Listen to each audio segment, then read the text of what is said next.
বন্ধুরা, কেক খাওয়ার কিন্তু নির্দিষ্ট কোনো সময় নেই। আমরা যেকোনো সময় যেকোনো অকেশনে আমরা কিন্তু কেক খেতেই পারি। আর সেটা যদি হয় বাড়িতে বানানো কেক তাহলে তো কিন্তু কোনো কথাই নেই। তো বাড়িতে বানানো খাবার সবসময় একটা আলাদা গুরুত্ব রাখে। এটা আমি সবসময় বলে থাকি। Hello everyone! আশা করছি তোমরা সবাই খুব ভালো আছো, সুস্থ আছো। নমস্কার বন্ধুরা, মায়ের আদরের রান্নাতে তোমাদের প্রত্যেককে স্বাগত। তাহলে চলো আজকে রেসিপি শুরু করি। কলা দিয়ে আজকে কিন্তু আমি তোমাদের ব্যানানা কেক বানিয়ে দেখাবো। দেখো, আমি এর জন্য ১ম এ নিয়ে নিয়েছি একটা মিক্সার জার। মিক্সার জারের মধ্যে আমি কিন্তু ৩ টি কলাই এভাবে ছোট, ছোট পিস করে মিক্সার জারের মধ্যে দিয়ে দিচ্ছি। আমি কিন্তু ৩ টে কলা ব্যবহার করছি। আমি যে পরিমাণ কেক বানাবো তার জন্য ৩ টি কলাই যথেষ্ট। এবং এখানে নিয়ে নিলাম আমি 1/3 কাপ চিনি, এবং চিনি এবং কলা একসাথে মিক্সার গ্রাইন্ডারে আমি কিন্তু ভালো করে পেস্ট বানিয়ে নেব। দেখো, আমাদের কিন্তু পেস্ট বানানো হয়ে গেছে। এই পেস্টটি আমি একটু অন্য পাত্রে ট্রান্সফার করে দিচ্ছি, এবং এর মধ্যে আমি এড করছি 1/4 কাপ সাদা তেল। তোমরা চাইলে এখানে মেল্টেড ঘি বা মেল্টেড বাটারও ব্যবহার করতে পারো। এবং এর সঙ্গে অ্যাড করলাম আমি ১ চামচ ভ্যানিলা এসেন্স, এবং সমস্ত উপকরণ আমি কিন্তু ভালো করে মিশিয়ে নিচ্ছি। দেখতেই পাচ্ছ আমাদের কিন্তু মেশানো হয়ে গেছে। এরপর আমি একটি বড় পাত্র নিয়েছি, তাতে একটি ছাঁকনি বসিয়ে তার মধ্যে দিয়ে দিচ্ছি আমি ১ কাপ মতো ময়দা, এবং দিয়ে দিচ্ছি ১ চামচ বেকিং পাউডার, এবং ছোট ১ চামচ 1/4 চামচ বলতে পারো আমি এখানে দিলাম বেকিং সোডা। এবং সমস্ত উপকরণ আমি ভালো করে কিন্তু চেলে নিয়েছি, এবং এরপরে ভালো করে হুইস্কের সাহায্যে ভালো করে মিশিয়ে নিচ্ছি সমস্ত উপকরণ। এরপর আমি এর মধ্যে অ্যাড করে দিচ্ছি আমরা যে কলা এবং চিনির যে মিশ্রণটা বানিয়ে রেখেছি পেস্ট, তো সেটাই আমি অ্যাড করে দিচ্ছি ময়দার সঙ্গে, এবং ভালো করে আমি কিন্তু এই মিশ্রণটি ময়দার সঙ্গে মিশিয়ে নেব। রেসিপিটি দেখতে দেখতে চ্যানেলে যারা নতুন এসছো তারা চ্যানেলটিকে সাবস্ক্রাইব করে বেল আইকনটি প্রেস করে রাখো, যেন পরবর্তী নোটিফিকেশন সবার আগে তোমার কাছে পৌঁছায়। দেখো, আমি ময়দার সঙ্গে কিন্তু কলার মিশ্রণটা, কলার পেস্ট বলতে পারো, আমি ভালো করে মিশিয়ে নিচ্ছি হুইস্কের সাহায্যে। এরপর কিন্তু আমি দুধ ব্যবহার করব।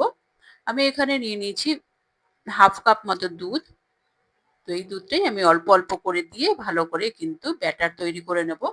আমার এখানে টোটালে কিন্তু 3/4 কাপ মতো দুধ লেগেছে।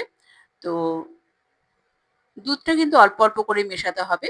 তোমরা সবাই জানোই ফ্রুট কেক বানানোর সময় কিন্তু আমাদের ব্যাটারটা কিন্তু একটু ঘন রাখতে হয় নরমাল কেকের তুলনায়।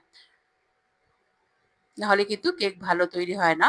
তো আমি এখানে 3/4 কাপ আমি দুধ ব্যবহার করেছি। তো এরপর মিশিয়ে নেওয়ার পর আমি এখানে এড করে দিলাম 1/4 কাপ মতো চকো চিপস।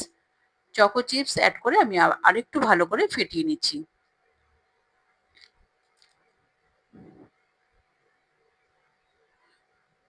দেখতেই পাচ্ছ ব্যাটারটা কতটা থিক হয়েছে।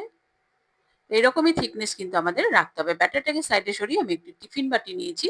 দেখো, টিফিন বাটিতেও কত সুন্দর কেক বানানো যেতে পারে। আমি কিন্তু টিফিন বাটিটা আগে থেকে ভালো করে তেল দিয়ে গ্রিস করে নিয়েছি, এবং তার উপর দিয়ে দিচ্ছি একটি বাটার পেপার।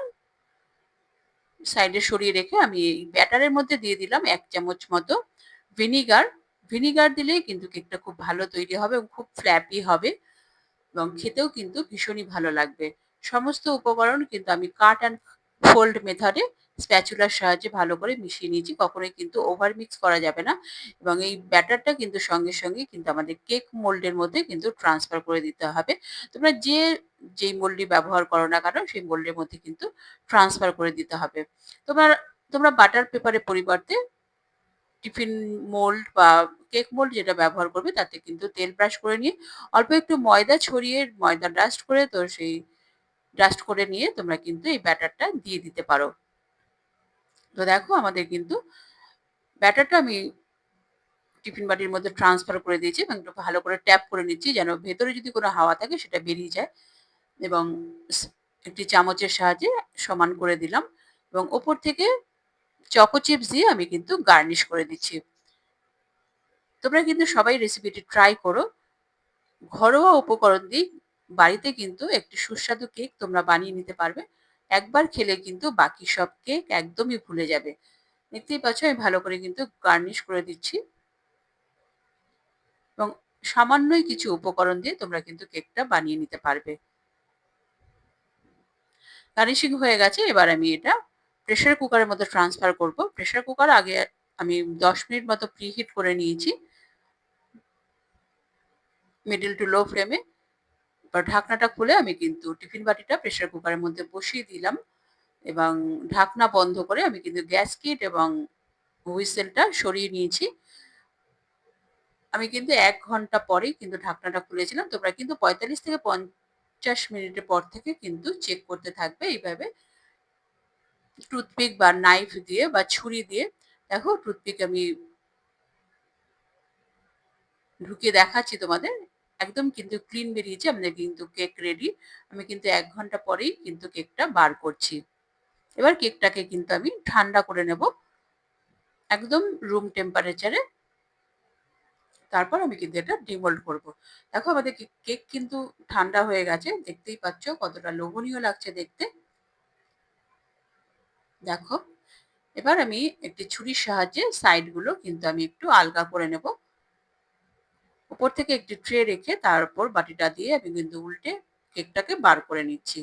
দেখো টিফিন বাটিটাও কিন্তু একদম ক্লিন বেরিয়েছে এবং বাটার পেপারটাও দেখো একদম অলমোস্ট ক্লিন। দেখতেই পাচ্ছ কতটা স্পঞ্জি হয়েছে। তোমরা কিন্তু কাটিং দেখেই কিন্তু বুঝতে পারবে ভেতরটা একদমই ফ্ল্যাপি হয়েছে। এবার আমি ছোট ছোট পিসে কাট করে নেব। প্রথমে লম্বাভাবে কাট করে নিচ্ছি, পরে মাঝখান থেকে কাট করব। তোমরা রেসিপিটি দেখতে দেখতে চ্যানেলে যারা নতুন এসেছো তারা চ্যানেলটিকে সাবস্ক্রাইব করে বেল আইকনটি প্রেস করে রাখো যেন পরবর্তী নোটিফিকেশন সবার আগে তোমার কাছে পৌঁছায়। তোমরা যদি রেসিপিটি ফেসবুক পেজ থেকে দেখে থাকো তাহলে পেজটিকে অবশ্যই ফলো করে রাখার অনুরোধ থাকলো। এবার কিন্তু আমি মাঝখান থেকে কাট করে দিচ্ছি। তোমরা কিন্তু এই কেক বাচ্চাদের টিফিন বা বড়দের টিফিনেও কিন্তু ব্যবহার করতে পারো এবং সন্ধেবেলা স্ন্যাক্স বা সকালবেলার জলখাবারেও কিন্তু তোমরা এটা ট্রাই করতে পারো। দেখতেই পাচ্ছ সমস্ত চকো চিপস কিন্তু এক জায়গায় বসে যায়নি। পুরো কেকের মধ্যেই পুরো কিন্তু ছড়িয়ে ছিল। একদমই তলায় বসে যায়নি। ফ্রুট কেকে সাধারণত যে সমস্যাটা হয়ে থাকে তলায় গিয়ে বসে যায়। কিন্তু এই কেকের ক্ষেত্রে দেখতেই পাচ্ছ ব্যাটারটা যেহেতু ঠিকঠাক হয়েছে সেইজন্য চকো চিপসটা পুরো কেকের মধ্যেই কিন্তু ছড়িয়ে ছিল। রেসিপিটি ভালো লাগলে লাইক করে দিও এবং তোমার প্রিয়জনদের সঙ্গে প্রচুর শেয়ার করো এবং আরো এই ধরনের নিত্য নতুন রেসিপি দেখার জন্য চ্যানেলটির সঙ্গে জুড়ে থাকো। চ্যানেলে যারা নতুন এসেছো তারা চ্যানেলটিকে সাবস্ক্রাইব করে বেল আইকনটি প্রেস করে রাখো যেন পরবর্তী নোটিফিকেশন সবার আগে তোমার কাছে পৌঁছায়। দেখো এরকম একটি টিফিন বাটির মধ্যে তোমরা তোমাদের যে টিফিন বাটি আছে সেই টিফিন বাটির মধ্যে রেখে দিয়ে ফ্রিজে ৭ দিন থেকে ১০ দিন পর্যন্ত তো উপভোগ করতেই পারো। তো আমি কিন্তু এভাবে ফ্রিজে রেখে দিই যতক্ষণ চলে। খুব বেশি দিন চলে না, ২-১ দিনেই কিন্তু শেষ হয়ে যায়। এবার কিন্তু চেখে দেখার পালা। খেতে কিন্তু দুর্দান্ত হয়েছিল। তোমরা একবার হলেও কিন্তু ট্রাই করতে পারো। পরবর্তী এপিসোডে দেখা হবে।